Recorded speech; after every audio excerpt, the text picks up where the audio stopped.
John F. Kennedy is one of the most enigmatic figures in American history. You either love him or you hate him. When I was a kid and growing up, my mom had a huge scrapbook. She was in her early teens as Kennedy, her late teens as Kennedy came to national prominence, and she was in high school as he became president, and she kept a scrapbook of pictures of Kennedy. And then as Kennedy was assassinated in national mourning, she was still dramatically impacted by the Kennedy assassination and its impact on the nation. And it's kind of funny because I grew up the opposite way. I'm not a huge fan of the Kennedy administration or Kennedy years. And so I've seen over the years, in fact, I engaged the other day a lady at the motor vehicles. I was renewing my registration on my truck, and she had been a worker in one of the Kennedy administration. I really think she was a liar and she was crazy, but she said she was a kid and worked in the Kennedy campaign, and that he was just such a great man and that he had given her a medal and everything. So you either love Kennedy or you hate Kennedy.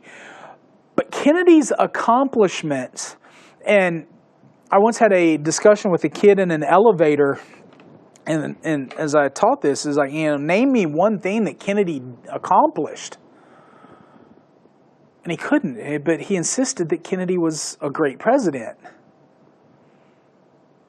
Kennedy didn't accomplish a lot, but he gave the nation vision. He wasn't of the old school. He served in World War II, was wounded in World War II, but he was young and energetic, and he seemed to have vision. And he had a young, attractive wife and a young family, and he seemed to embody America of the 1950s. Yes, I know he's president in the 1960s, but he embodied what that wartime generation valued. Wife and family and home life, and he's young and thoughtful, and while yes, from a prominent family, he embodied what Americans desired and loved. And Kennedy, through his speechwriters, we don't know exactly how much of these words are actually Kennedy's, but he developed what was known as the Kennedy style, in which he could juxtapose and establish a vision for the future while not negating the problems of the present. And upon taking office, as a Cold Warrior, one of the things that he had done was to proclaim a missile gap that the Eisenhower-Nixon years had put America behind in technology, and that Sputnik was proof that America lagged behind the world, and that we needed renewed emphasis. As you can tell, we had some fun with this PowerPoint. The missiles are flying everywhere, and that's exactly what the nation feared, that the new look of the U.S. military was not sufficient for the modern age. Kennedy's vision for his administration was that the Eisenhower years had been a little soft on the communists. And so what he proposed was a twofold approach: a new streamlined military and a civilian equivalent to the military that would engage in civilian training and construction of infrastructure, and that we could contain communism and push back communism not only with bombs and tanks and airplanes, but with irrigation systems and sewer systems and tractors and fields, and that if the world could feed itself it would become decidedly anti-communist. And so Kennedy had two proposals, one being the Peace Corps, a voluntary organization which you signed on and committed to go around the world and help build that infrastructure, help build medical facilities, help build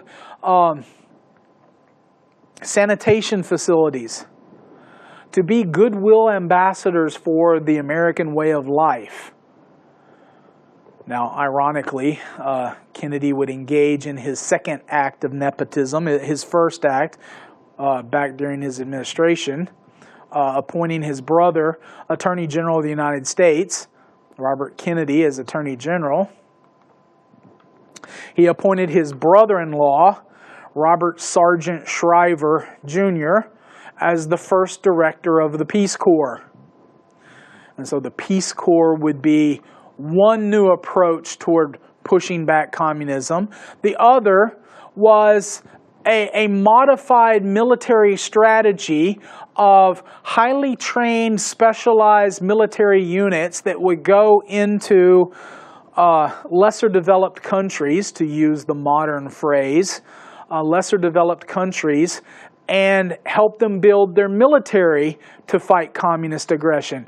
And that new look military was called the Green Berets. So the Green Berets and the Peace Corps are opposite sides of the same coin, and both were Kennedy's vision for undermining communist insurgency around the world. Be that as it is, it would be in space that the United States, that Kennedy would suffer his first embarrassment, a continuation of the Sputnik syndrome. Yuri Gagarin, on April 12, 1961, would be launched into orbit, becoming the first man in space and the first man to orbit the Earth. And so once again, the nation became paranoid that the Soviets were ahead of the United States in rocketry and missile technology.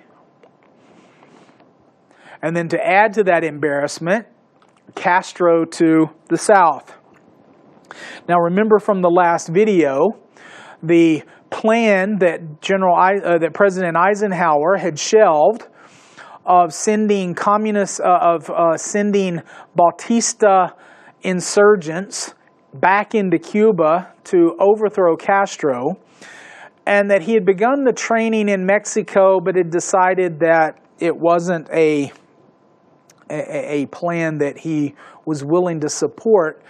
The new president, needing something to draw attention away from the Soviet events and to show that he's strong on being anti-communist, to show that he's a vibrant, tough president that lives up to his rhetoric, Kennedy is going to pull that plan off the shelf. And on April 16, 1961, you see it was known as Brigade 2506, a group of 1,400, almost 1,500 Cuban exiles trained and equipped to go back into Cuba, were landed on the beaches of an area of Cuba, and you see the arrows there, called the Bay of Pigs. And the way the plan was envisioned, with American naval support and air support, Brigade 2506 would establish a beachhead, and then from there would begin the overthrow of the Castro regime. Unfortunately for the brigade, Kennedy was president. Kennedy got cold feet. No sooner did the brigade hit the beaches than Kennedy had second thoughts about using naval and air support to back it up. Add to that, 2 transports ran aground, and a lot of the heavy equipment didn't make it to shore. Plus, Castro knew all about the invasion, knew where it was going, its size, its strength, met it with tanks. And so for about 5 days, the decision was in the balance. The brigade held out, but was ultimately forced to surrender. It was a public relations nightmare for the United States and an embarrassment to Kennedy. Kennedy became the laughingstock of the world. He had violated one of the key tenets of American foreign policy to not be seen as the aggressor. And yet, nonetheless, there it is. In fact, Kennedy meets with Eisenhower, invites Eisenhower to Camp David, and we don't know the real context of what was said in the meeting, but we do, surely Eisenhower says that, I scrapped the plan for a reason. Why didn't you pull it out? And Kennedy, we do know Kennedy said, if I asked my advisors, I ran the plan through my advisors, and they all said, hey, good plan. So we went with it. If I can't trust my advisors, who can I trust?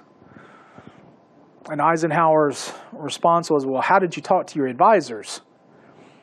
Did you talk to them individually, or did you talk to them as a group? And he said, well, Kennedy's responded, I wanted the best advice. So I wanted them free to say their mind. So I called them in individually and asked them what they thought of the plan, and they all said it was a great plan. Kennedy said, well, Eisenhower said, well, that's where you made your mistake.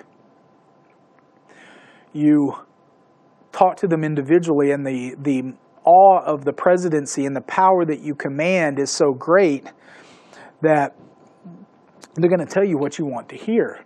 If you want the best advice, you put those rivals around the table and let someone commit to telling you what they truly think, and then you're going to get all the opinions coming out because everyone wants to be the one that gives the president the right advice. So they're going to tell you what they truly think in a group. And so Kennedy hopefully learns the lesson, and the Bay of Pigs, while a debacle, is quickly forgotten, or at least pushed to the back page, as space once again hits the cover of American magazines and newspapers.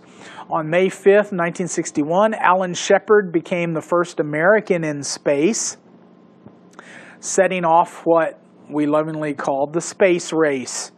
Riding on a Mercury Redstone rocket, Freedom 7 goes into space, and Alan Shepard is the first American in space. And that's followed by the successes. And so as the race for world domination that was the Cold War expands from economics to military and now to space, you see Soviet Union first with Sputnik, Soviet Union first with a man in space, the Soviet Union first with a man in orbit. And then you see the two rival space programs, the Vostok program versus the Mercury program. So the Soviets, Yuri Gagarin orbits the Earth first. February 1962, the United States sends John Glenn into space, and he successfully orbits. So the United States is keeping up, but they're always coming in behind the Soviet Union. Some of these men, as they die off, I think they all may be dead now. The Mercury program, seven astronauts chosen. The Mercury 7, you see 7 a theme followed through. Freedom 7, Liberty Bell 7, Friendship 7, Aurora 7, Sigma 7, Faith 7. And you say, but there's only 6. Well, the seventh Mercury astronaut, Deke Slayton, developed heart issues, and NASA was afraid to put him in space. So he became the mission control director. And so Deke Slayton, I didn't have room to put a picture of him here, but the Mercury program, an answer to the Vostok program, but it gave Kennedy that opportunity to set a vision. So as you can see, and I put this on here because the space program fits in with containment. We don't want Soviets gaining supremacy in space. May 25th, 1861, John F. Kennedy addresses Congress, asking them for the funding for the space program. And he says, recognizing the head start obtained by the Soviets with their large rocket engines, which gives them many months of lead time, and recognizing the likelihood that they will exploit this lead for some time to come and still more impressive successes, we nevertheless are required to make new efforts on our own. So he asks for an increase in funding. He tells the public then what that vision is. September 12th, 1962. So I put 1861 on that slide, but that should be 1961. Just make that correction. I'm a historian. We have century slip-ups. 1861, I'm a Civil War historian, so I wrote 1861. That's when the Civil War started. But no, it should be 1961. September 12th, 1962, Kennedy gave that vision to the world, the United States in particular, but to the world, in a speech at Rice University. And you see the picture of that speech to the left. He said, "We choose to go to the moon. We choose to go to the moon in this decade and do the other things, not because they're easy, but because they are hard. Because that goal will serve to organize and measure the best of our energies and skills. Because that challenge is one that we are willing to accept, one we are unwilling to postpone, and one we intend to win. Send a man to the moon and bring him back safe again." And so the Mercury program sets the stage for the Gemini program. And then the Gemini program, and I didn't put it in here because it comes after Kennedy's demise, and really too, so did Gemini, but Mercury and Gemini dovetail into one another. So the Gemini program will then lead into the Apollo program, and it will be the Apollo program that goes to the moon. And so with the space race on, Kennedy decides to meet with Khrushchev and see if they can establish some rapport. Well, Khrushchev had a full psychoanalytical briefing done on Kennedy, and KGB spies were close enough to the White House to verify that Kennedy had chronic back pains, he had chronic problems, and you know about his other problems. He couldn't keep certain things in his pants. He had relations with many different women. Khrushchev knew all about this. He also knew the one secret that really hasn't been trumpeted about Kennedy. Kennedy had a doctor on his staff, and his name slips my mind, Maxwell Taylor, something like that. But he was known in inner circles as Dr. Feelgood. Dr. Feelgood, and he gave Kennedy some potent drug cocktails to help him deal with the pain. And so there are times that Kennedy wasn't really fit to be the man in charge of the American nuclear arsenal because he was spaced out. Khrushchev knows all this going into his first meeting with Kennedy, the Vienna Conference of June 4th, 1961. Now, to Kennedy's credit, Khrushchev bullies Kennedy, has his way with Kennedy, but Kennedy stood firm in one area, and that is the United States is not going to give up on Berlin. And so shortly after the failed Vienna Conference, the Soviets began constructing the Berlin Wall. And as you can see, the construction of the wall. What had been in Berlin was a barbed wire fence splitting the city. Now they're replacing it with something more substantial. Why? Because the Soviet Union and especially East Germany were losing about 10,000 citizens a month through Berlin.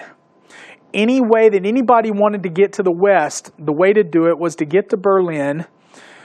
At night, you could see a P.J. O'Rourke, the editor of Rolling Stones magazine, said he traveled to Berlin during the Cold War, and it was like going from day to night as you crossed into East Berlin. You have just the overwhelming spectacle of the entertainment industry, the lights of Broadway, if you will, on in West Berlin. East Berlin was a darkened ghost town. And it was a sore spot with the Soviets. And they threatened to create another Berlin blockade by turning over all of the land access to Berlin that traveled through Germany, Eastern Germany into Berlin, to the East Germans and let them control it. November 1961, Khrushchev begins construction of the Berlin Wall, one of the iconic symbols of the Cold War. And you see the famous picture of Konrad Schumann jumping the barbed wire, one of the last East German guards to defect to the West, jumping the barbed wire before the wall was put in place so he could still get out. Not only is Kennedy is at least successful in Berlin, but Khrushchev makes a move to America's southern border. In Cuba, U-2 spy planes take pictures of the developing missile sites being constructed in Cuba, and Kennedy has to come up with a response. Kennedy goes to the nation October 22nd, 1962, and announces to the world that the United States is going to quarantine Cuba. Now, he uses that word with malice aforethought because a blockade is actually illegal. To blockade Cuba would be to, in essence, declare war on Cuba and or anybody trading with Cuba. So Kennedy very carefully calls it the quarantine bill, which creates a blockade on Cuba, but it's called a quarantine, so we began parsing terms. But the world trembles for the next 13 days as the world stands on the verge of nuclear annihilation. And I do mean that, a nuclear annihilation. I know people who were in the service during this time, and the armed forces around the world were on standby. There were bombers orbiting Cuba armed with nuclear warheads, awaiting the go order to launch that strike. Kennedy meets with his executive committee, ExComm, the Joint Chiefs, and then specifically his brother, the Attorney General. Khrushchev demands the withdrawal of missiles from Turkey, the preservation of Cuba, the guarantee that the United States will not invade Cuba, and American concessions elsewhere. Kennedy absolutely is not going to allow those weapons to be emplaced in Cuba. And so as a naval quarantine stops Soviet vessels and searches Soviet vessels not as a blockade, but as a safety inspection, and turns around any vessels. The Soviet vessels armed with the missiles were never brought anywhere near Cuba. They were kept out at sea, awaiting to see what would happen. But for 13 days, the two nations stood as close as we ever got to war before the two reconciled.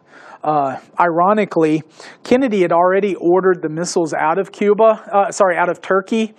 When Khrushchev put that as part of his demands, Kennedy had to send an immediate order to put the missiles back into place in Turkey because he didn't want to use it as a bargaining chip. And so the United States agreed to withdraw the missiles from Turkey to preserve Cuba if the Soviet Union didn't install the missiles. And of course, Khrushchev agreed, and the two countries stood down. In reality, the missiles were eventually emplaced in Cuba. It would just be done quietly and discreetly.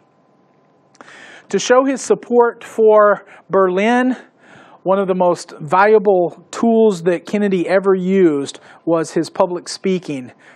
And he went to Berlin to forestall two things. First, to show American support for Berlin and keep Germany tied to the United States.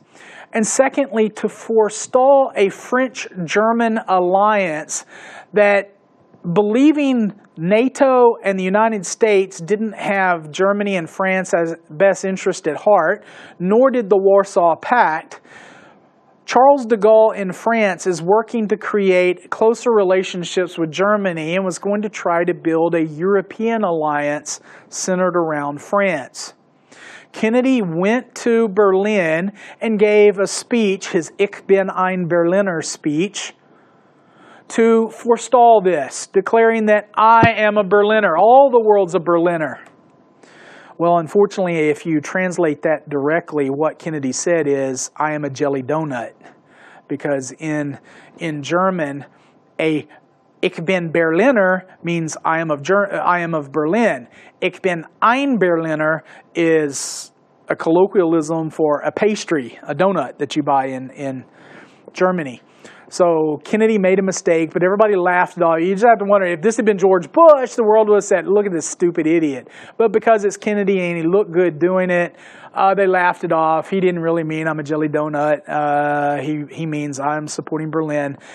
And the world applauded his effort as he stood at the Berlin Wall and cajoled the Soviet Union for having to build it to keep its people in rather than to keep others out. So at the height of his popularity, Kennedy travels to Dallas, making that fateful trip, November 22nd, 1963, to shore up support in Texas, and traveling through downtown Dallas. Kennedy's assassinated, depending on which version you go by. The Mafia did it. The Koreans did it, the Vietnamese did it, the Cubans did it, the Soviets did it, space aliens did it. Somebody shot Kennedy, and Kennedy was assassinated. You see Lyndon Johnson taking the oath of office, and then Kennedy's return to D.C., and then the world mourns with Kennedy. In presenting Eisenhower and Kennedy, and then next time I will present Lyndon Johnson's domestic and foreign policy, but I've excluded two topics. One that we're going to cover in class, the other, which will be a video in and of its own. I've excluded in Eisenhower, Kennedy, and Johnson civil rights, which we'll cover in class, and Vietnam. And Vietnam will be its own separate video, and it will cover elements from all of these administrations. And so with the world mourning Kennedy, it's going to have justification to mourn even more, because one of the areas in which Kennedy was pulling back from, if not maintaining the status quo, was Southeast Asia, and maintaining that commitment to containment. But now with Kennedy dead and Lyndon Johnson as president, that's one area that Johnson is going to prove himself the anti-communist, and that's in Vietnam. But that's a story for later.